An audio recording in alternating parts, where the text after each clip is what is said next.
교회에서 그 많이 사용하는 말 가운데 하나가 영적이다라는 말들을 그 많이 사용을 하잖아요. 그럼 어떤 사람들을 또 특정하게 가리켜 저 사람은 굉장히 영적인 사람이야 이렇게 이야기를 하기도 합니다. 그렇다면 어떤 사람들이 영적인 사람이겠는가? 그 기준이 과연 어떤 기준을 가지고 그렇게 이야기를 하겠는가? 우리가 이것을 좀 생각을 해볼 필요가 있는데요. 우리는 이것들을 하나님과의 관계적인 측면에서 좀 생각을 해볼 필요가 있습니다. 우리가 명확한 또 기준이 있어야 저 사람 정말 영적이구나 아니구나 그렇게 말을 할 수가 있는 것이 아니겠어요. 자, 모든 인간은 영적인 동물이 되겠습니다.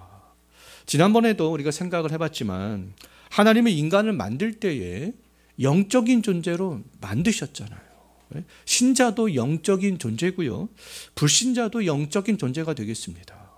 인간은 영적인 존재이기 때문에 다른 모든 피조물보다 존엄한 것이고요. 다른 동물과는 다르게 도덕과 사회와 문명들을 발전시켜 나갈 수 있는 것이죠. 그러나 이 좁은 의미의 하나님의 형상의 관점에서 볼 때는 불신자의 영과 신자의 영에는 차이가 있습니다. 불신자의 영은 하나님에 대해서 죽어 있지만 예수 그리스도 안에서 하나님의 형상이 회복된 신자의 영은 하나님에 대해서 살아있잖아요. 좁은 의미의 하나님의 형상의 관점에서 볼 때 불신자들의 영은 하나님에 대해서 죽어 있기 때문에 영적인 존재가 또 아니다라고 할 수 있습니다. 또 넓은 의미의 하나님의 형상에서는 모든 인간은 영적인 존재이지만 좁은 의미의 하나님의 형상에서는 예수 그리스도 안에서 구원받은 성도만 또 영적인 존재다 이렇게 말할 수 있는 것이 아니겠어요. 넓은 의미의 하나님의 형상의 관점에서 볼 때는 불신자들도 영적인 존재가 맞습니다. 그런데 그들은 또 악한 영의 통치를 받잖아요. 하나님께 불순종하고 하나님을 멀리하는 삶들을 살아갑니다. 반면 예수 그리스도 안에서 하나님의 형상이 회복된 우리 신자들은 하나님의 영광을 생각하면서 살아갈 수가 있어요. 우리의 관심은 그러면 영적인 존재다, 영적인 것이다 라고 했을 때 넓은 의미의 하나님의 형상의 관점에서 우리는 관심이 있는 것이 아니잖아요. 이것은 불신자들도 포함이 되기 때문에 그렇습니다. 우리의 관심은 영적인 사람이다, 영적인 것이다 이렇게 얘기를 할 때 예수 그리스도 안에서 좁은 의미의 하나님의 형상이 회복된 사람들, 우리는 거기에 관심을 가질 수 있어야 하는 것이죠. 그리스도 예수 안에 있는 우리 모두는 그러면 다 어떤 사람들입니까? 기본적으로 다 영적인 사람들이에요. 하나님께서 이미 영적인 사람이 된 근데 우리에게 그 원하시는 것들이 있는데요. 이미 영적인 사람이 됐지만 더 영적인 사람이 되는 것을 원하십니다. 우리들이 더 영적인 사람이 될 수 있는 방법은 제가 생각해 볼 때 두 가지인 것 같아요. 더 영적인 사람이 분명히 있습니다. 모두 다 영적인 사람들이지만 구원받은 사람들은. 근데 더 영적인 사람들이 있고 또 덜 영적인 사람들도 있어요. 근데 우리가 더 영적인 사람이 될 수 있는 방법은 두 가지인 것 같아요. 첫 번째는 성화를 통해서 가능합니다. 그럼 많이 성화된 사람들이 훨씬 더 영적인 사람들이다 라고 말할 수 있는 거 아니겠어요? 성화를 통해서 예수 그리스도를 닮아갈 때 영적인 사람이 될 수 있는 거죠. 자, 두 번째는 성령께서 주시는 은사를 적극적으로 사용하면서 교회를 유익하게 하는 사람들이 더 영적인 사람들이다라고 말할 수 있겠습니다. 영적인 것에 대해서 영적인 사람이다라는 어떤 우리가 이야기를 할 때 추상적으로 또는 신비적으로 생각을 해서는 안 됩니다. 많은 사람들이 저 사람 영적인 사람이야 라고 말할 때는 어떤 신비적인 것들을 염두에 두고 말하는 경향들이 있는데요. 우리가 그렇게 생각해서는 안 된다라는 겁니다.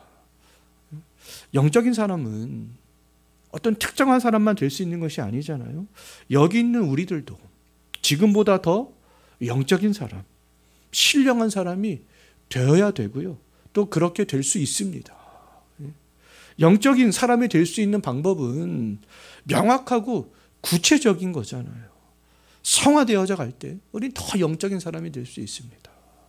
성령께서 주시는 은사를 교회가 세워져 가는데 적극적으로 활용하고 동참할 때 지금보다 더 훨씬 더 괜찮은 영적인 사람이 될 수 있는 거죠.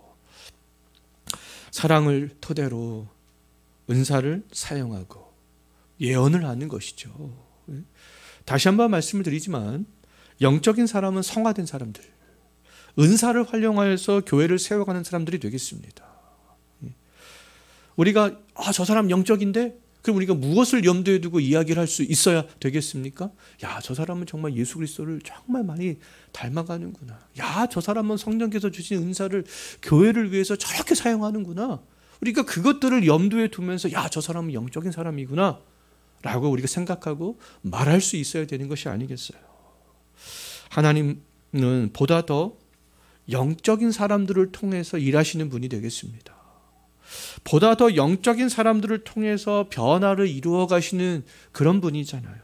우리 모두가 예수님을 닮아가는 성화에 관심을 둔다면, 우리 모두가 사랑의 은사를 토대로 은사를 행하고 특히 우리 모두가 예언을 한다면 지금보다 더 많은 변화들이 우리를 통해서 일어나지 않겠어요? 가정과 교회, 사회가 변화되는 것들을 경험하게 되지 않겠습니까? 우리 모두가 지금보다 더 영적인 사람들이 되기를 그렇다면 우리는 소망했으면 좋겠습니다. 우리 모두가 지금보다 더 영적인 사람이 되었을 때 이 가정, 이 교회, 이 사회가 어떻게 변화될 것인가, 거기에 대한 우리가 기대감을 가졌으면 좋겠습니다. 성령께서 주시는 은사는요, 우리를 더 영적인 사람으로 만들어주는 또 도구가 되는 거잖아요. 모든 성도들이 유익을 경험할 수 있게 하는 그런 통로가 되겠습니다. 우리는 지금보다 더 영적인 사람이 되게 해주는, 그러면 신령한 은사를 사모해야 되는 것들은 당연한 거 아니겠어요? 그래야 우리가 더 영적인 사람이 될 수 있기 때문에 그렇습니다. 자, 우리가 지난주부터 계속 방언과 예언에 대해서 살펴보잖아요. 그럼 방언도 성령이 주시는 은사가 되겠습니다. 우리는 이 방언을 통해서 우리 모두는 더 영적인 사람이 될 수 있다라는 겁니까? 없다라는 겁니까? 더 있다라는 것이죠. 성령이 주는 것이기 때문에 그렇습니다. 어떤 분들은 사람들이 알아듣지 못하는 방언 자체를 사탄의 방언이다, 그거 해서는 안 된다, 이렇게 이야기를 하시는 분들도 있습니다. 그러나 저는 사람들이 알아듣지 못하는 모든 방언이 다 사탄의 방언이다라고 말하는 것에는 동의하지 않습니다. 물론 사람들이 이해하지 못하는 그런 방언은요, 우리 기독교에만 있는 것이 아닙니다. 타 종교인들도 사람들이 알지 못하는 그런 방언들을 막 하기도 합니다.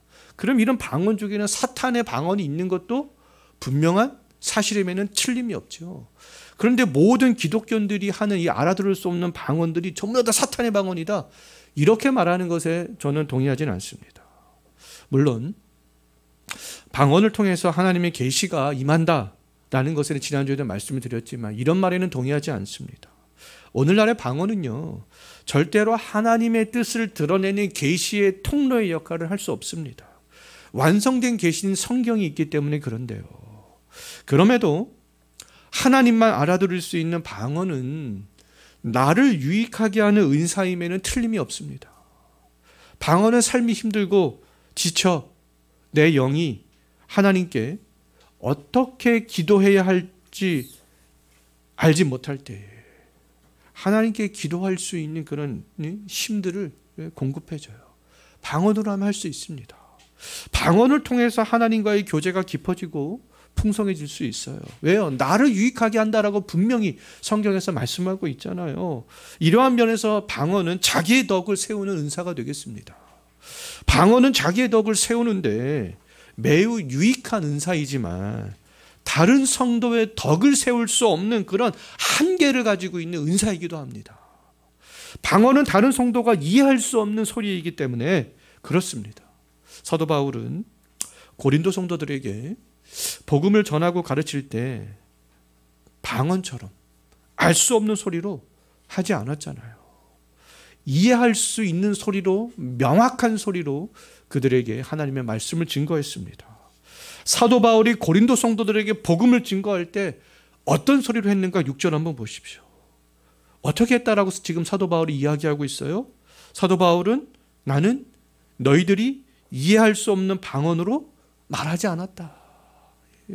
계시와 지식으로 예언과 가르침으로 너희에게 말하지 않았느냐. 계시와 지식과 예언과 가르침은 사람들이 이해할 수 있는 소리로 그렇게 선포가 되었던 것이죠.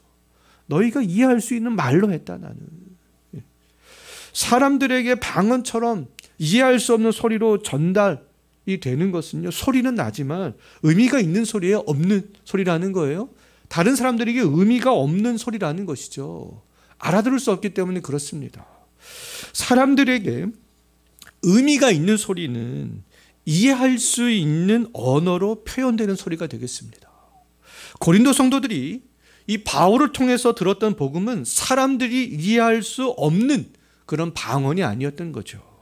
하나님에 대한 내용을 담고 있는 계시와 지식과 예언과 가르침이었습니다. 바울이 이렇게 다양한 방법을 썼던 것은 바로 다 그 내용이 있잖아요. 하나님에 대한 내용들이었습니다.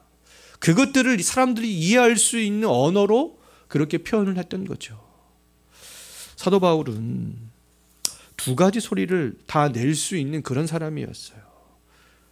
한 가지 소리는 사람들이 이해할 수 없는 언어인 방언 할 수 있었습니다. 또 다른 한 가지는 헬라말과 히브리말처럼 사람들이 이해할 수 있는 언어의 소리도 낼 수 있었던 것이죠. 바울의 소리가 고린도 성도들에게 전달된 방식은 의미 없는 소리인 근데 방언이 아니었다라는 거잖아요. 계시와 지식과 예언과 가르침을 통해서 하나님을 알게 해주는 의미가 담긴 그런 내용들이었고, 사람들이 이해할 수 있는 언어로 선포가 되었던 거죠. 교회의 덕이 되는 소리는 방언처럼 사람들이 이해할 수 없는 소리가 아니라 그럼 사람들이 하나님을 알 수 있게 해주는 소리가 되겠습니다. 사도 바울은 이 사실을 설명하기 위해서 악기 소리를 비유로 들고 있는 것을 볼 수 있는데요. 어떤 악기 소리에 비유하는지 7절과 8절을 보십시오. 세 가지 악기에 비유를 하잖아요. 피리와 검은 거와 나팔에 비유합니다. 의미 없는 소리가 어떤 결과들을 갖고 오게 되는가. 피리는 명확한 음을 내기 위해서는 구멍이 있어야 되는 거 아니겠습니까? 또 검은 거는 줄이 있어야 되는 거 아니겠어요? 정확히 피리의 구멍을 누르고 검은 거의 줄을 눌러야 듣는 사람들이 연주하는구나 알 수 있는 거 아니겠습니까? 정확히 누르지 않으면 듣는 사람은 어떤 음악을 연주하는지 어떤 음을 누리고 있는지 알 수가 없습니다. 그들에게는 의미 없는 소리에 불과한 소리밖에는 되지 않아요. 나팔도 마찬가지가 되겠습니다. 전쟁하는 군인들은 다양한 나팔 소리를 듣고 진격하기도 하고 후퇴하기도 했어요. 예전에 고대 사회에서는요. 그 나팔을 부는 사람이 정확한 소리를 내야 군인들은 그 소리의 의미를 알아듣고 진격을 하든지 후퇴를 하든지 할 수가 있었습니다. 피리와 검거와 나팔이 의미가 있는 소리가 되기 위해서는요, 듣는 사람이 이해할 수 있어야 되는 것이죠. 이해할 수 없는 소리는 의미 없는 소리에 불과하다라는 겁니다.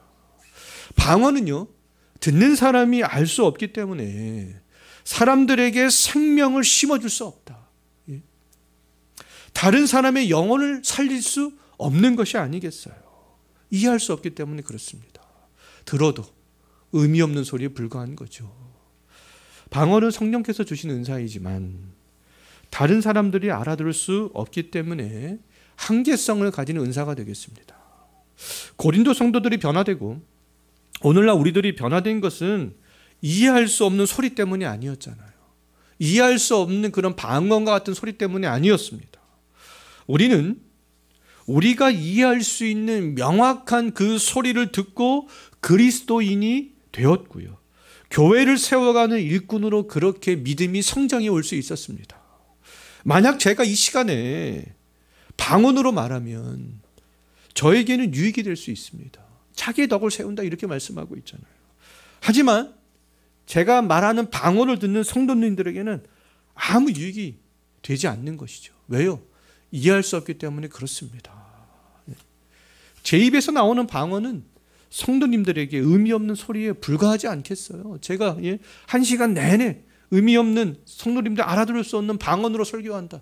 저는 1시간 내내 성도님들 알아듣지 못하는 방언으로 할 수 있습니다. 근데 성도님들과는 아무 상관없는 그런 말밖에는 되지 않잖아요. 성도님들도 마찬가지겠죠.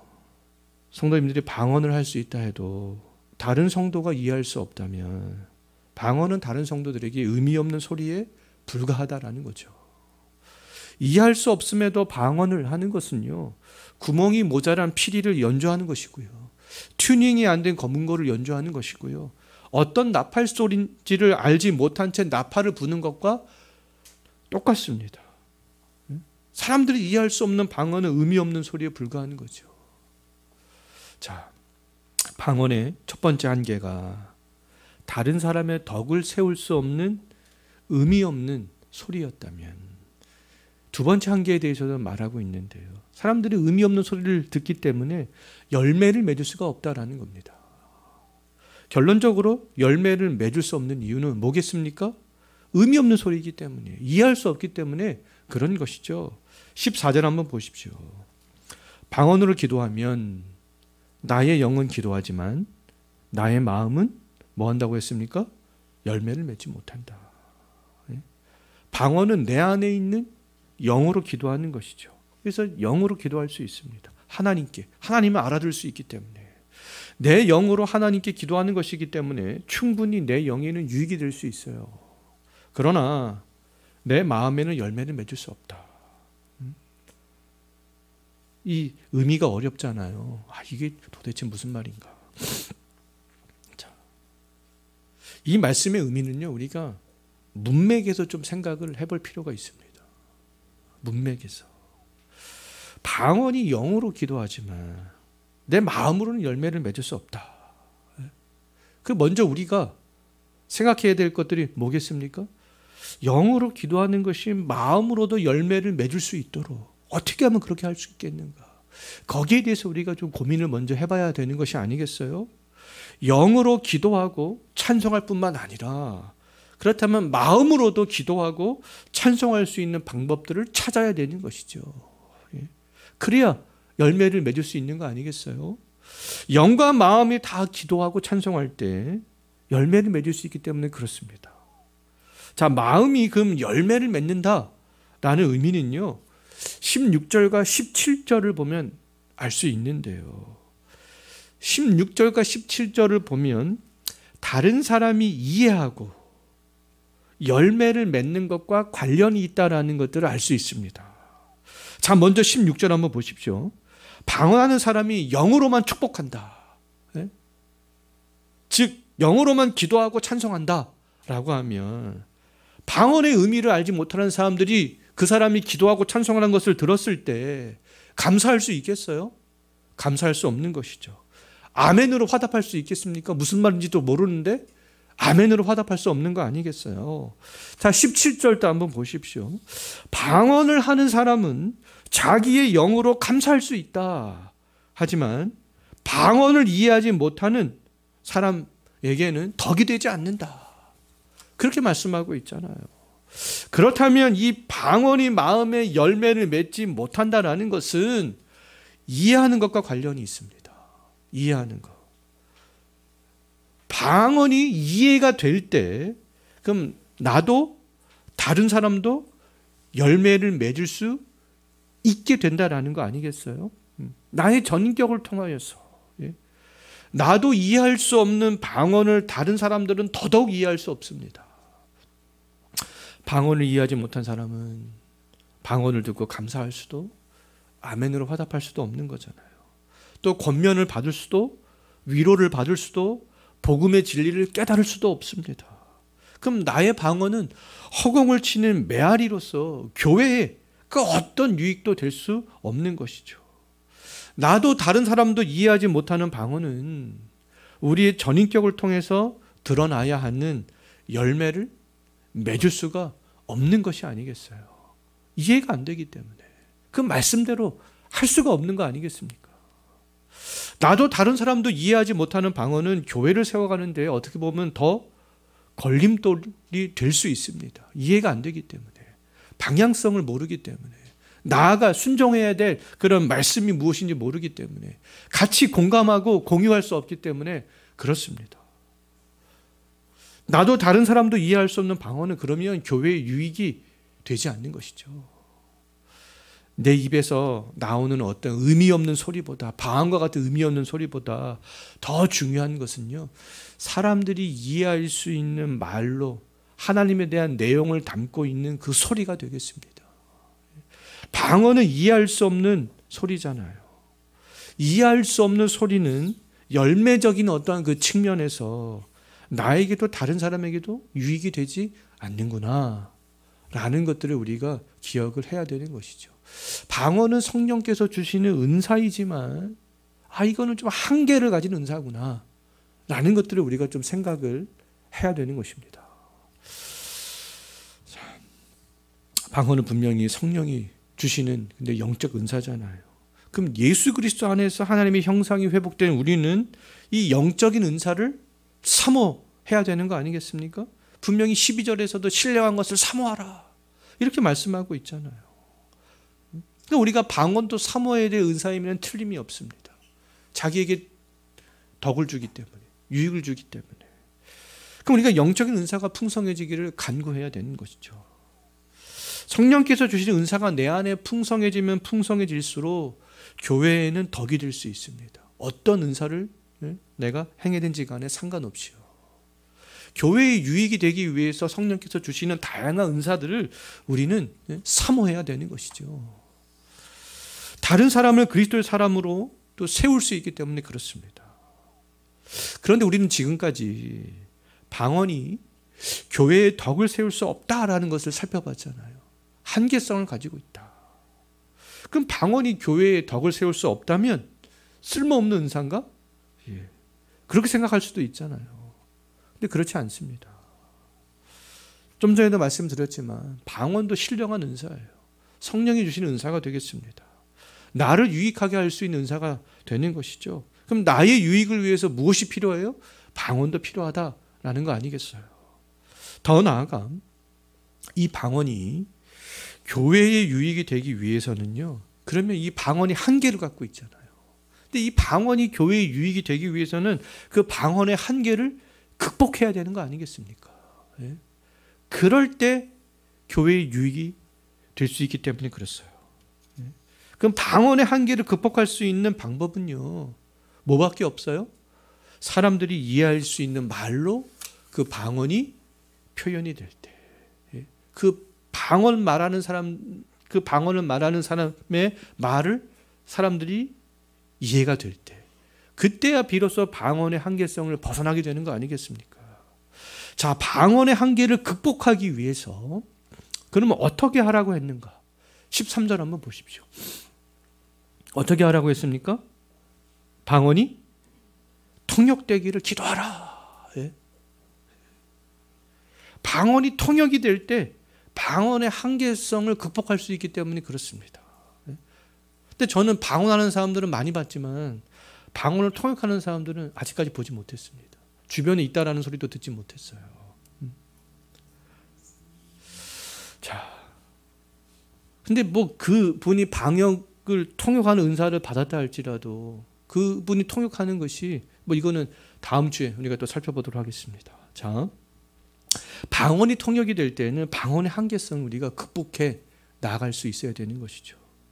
내가 하는 방언이 다른 사람에게 의미 없는 소리가 되지 않고 나의 마음이 다른 사람에게 열매를 맺게 하기 위해서는 반드시 방언은 뭐 해야 된다라는 겁니까? 통역이 되어져야 된다. 방언이 통역이 되면 하나님께서는요, 나의 방언을 통해서 다른 사람들도 하나님께 감사할 수 있게 되잖아요. 그렇게 하시겠다라는 거 아니겠습니까? 나의 방언을 듣고 다른 사람들도 아멘으로 화답할 수 있게 되는 것이죠. 그러면 결론적으로는 누가 유익을 누리게 되는 거예요? 교회가, 성도들이 아멘으로 화답하고 방언하는 통역이 된 소리를 듣고 감사하고, 결국에는 그 모든 것들이 교회의 유익이 되기 때문에 그렇습니다. 방언을 만약에 하신다면 방언을 하는 것에서 멈추지 말고 우리는 통역되기를 간구해야 되는 것이죠. 교회의 유익을 위해서. 방언은 나의 유익을 위해서 그렇지만 방언이 통역이 되어야 그때야 비로소 교회의 유익이 될 수 있기 때문에 그렇습니다. 하나님께서는 지금 계속 무엇을 향해서 갖고 있어요? 계속 교회예요. 교회. 지난번에도 말씀드렸지만 하나님의 관심은 교회에 있습니다. 어떻게 하면 이 교회의 유익이 될까? 교회의 유익이 된다라는 것은 어떤 의미예요? 바로 이 교회를 구성하는 우리 모든 성도들에게 유익이 되는 거잖아요. 자, 방언이 통역이 될 때 나의 덕을 세우는 것을 넘어서 다른 사람의 덕을 세울 수 있는 데까지 나아갈 수 있게 되는 것이죠. 자, 그렇다면 바울은 방언을 많이 했을까? 그럼 방언을 하지 않았을까? 예. 사도 바울은 18절에서 그 사실을 밝히고 있습니다. 18절 보십시오. 사도 바울은 방언을 많이 했어요? 많이 하지 않았어요? 그 누구보다도 많이 했습니다. 사도 바울은 방언을 굉장히 많이 했어요. 그 어떤 성도들보다 방언을 많이 하는 것, 잘하는 것, 그것에 대해서 하나님께 지금 감사하고 있잖아요. 나는 감사한다. 사도 바울은 방언의 은사를 받았던 거죠. 사도 바울은 근데 자기의 유익을 위해서 방언으로 기도했습니다. 자기의 유익을 위해서 방언으로 찬송했어요. 그 누구보다도 많이 했습니다. 자기에게 유익이 되었기 때문에 하나님께 감사했던 거죠. 그러나 사도 바울은 사람들 앞에서 통역이 되지 않는 방언은 하지 않았다라는 것을 알 수 있어요. 회중이 모였을 때 사람들이 이해할 수 없는 그런 방언을 하지 않았습니다. 통역되지 않는 방언을 하지 않았어요. 6절에서 우리는 이미 확인했습니다. 6절 다시 한번 보십시오. 바울은 고린도 성도들에게 나올 때 어떤 말을 했습니까? 사람들이 이해하지 못하는 방언으로 말하지 않았잖아요. 19절에서도 확인할 수 있어요. 19절에서 뭐라고 말씀하고 있어요? 바울은 교회에서 남을 가르치기 위해서 깨달은 마음으로 5마디의 말을 하는 것이 1만 마디의 방언으로 말하는 것보다 더 좋다. 예? 당신이 성경을 보면서 깨달은 그 말, 예?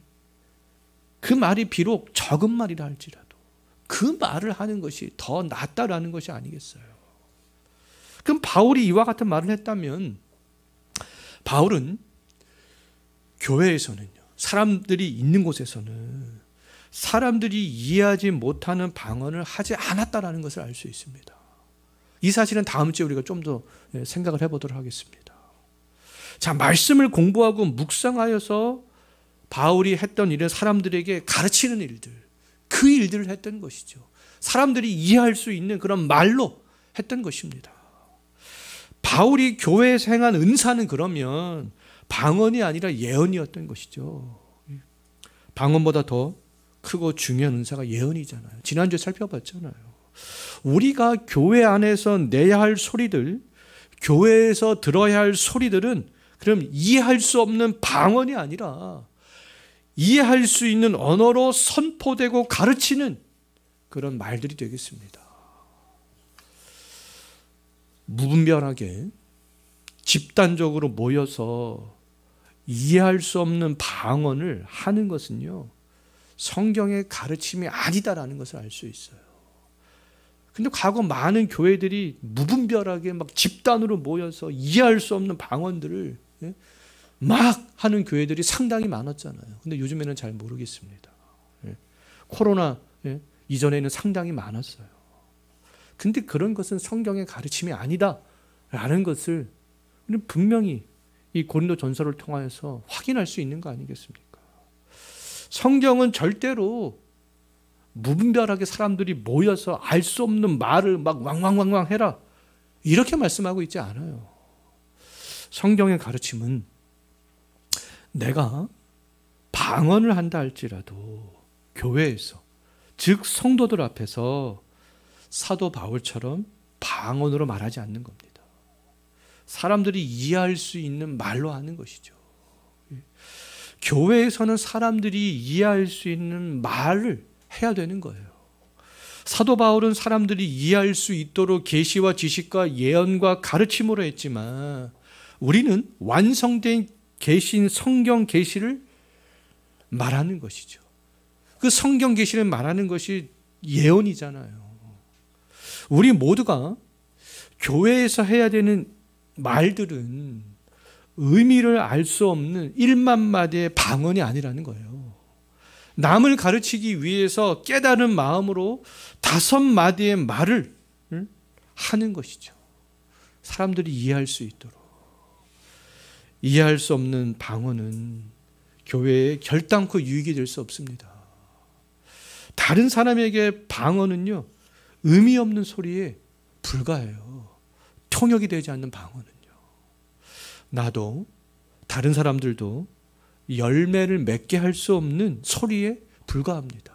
전인격적인 열매. 방언을 한다 할지라도 나의 방언이 다른 사람에게 정말 덕이 되는가? 교회에 유익이 되는가? 우리는 이것들을 생각을 할 수 있어야 되는 것이죠. 통역이 되지 않는다면 하나님 성령께서 주신 거지만 이 방언의 은사에는 한계성을 갖고 있구나. 회중 앞에서는 이해할 수 없는 말로 해서는 안 되는 한계성을 갖고 있구나. 우리가 그것을 잊어서는 안 되겠습니다. 우리가 그것들을 기억하고 이 말씀대로 해나갈 때 교회가 그때야 비로소 질서 있게 견고하게 서 나갈 수 있게 되는 것이 아니겠어요. 이런 말씀의 원리를 생각하지 않고 무분별하게 막 하기 때문에 교회는 점점 힘을 잃어가고 질서도 없어져 버리고 그런 것이 아니겠습니까? 정말 우리는 이 말씀을 생각하고 방언의 한계성이 있다라는 것들을 알고 또 우리가 받은 은사는 교회를 위한 것이구나. 그것들을 우리가 기억하며 살아갈 수 있었으면 좋겠습니다. 기도하겠습니다.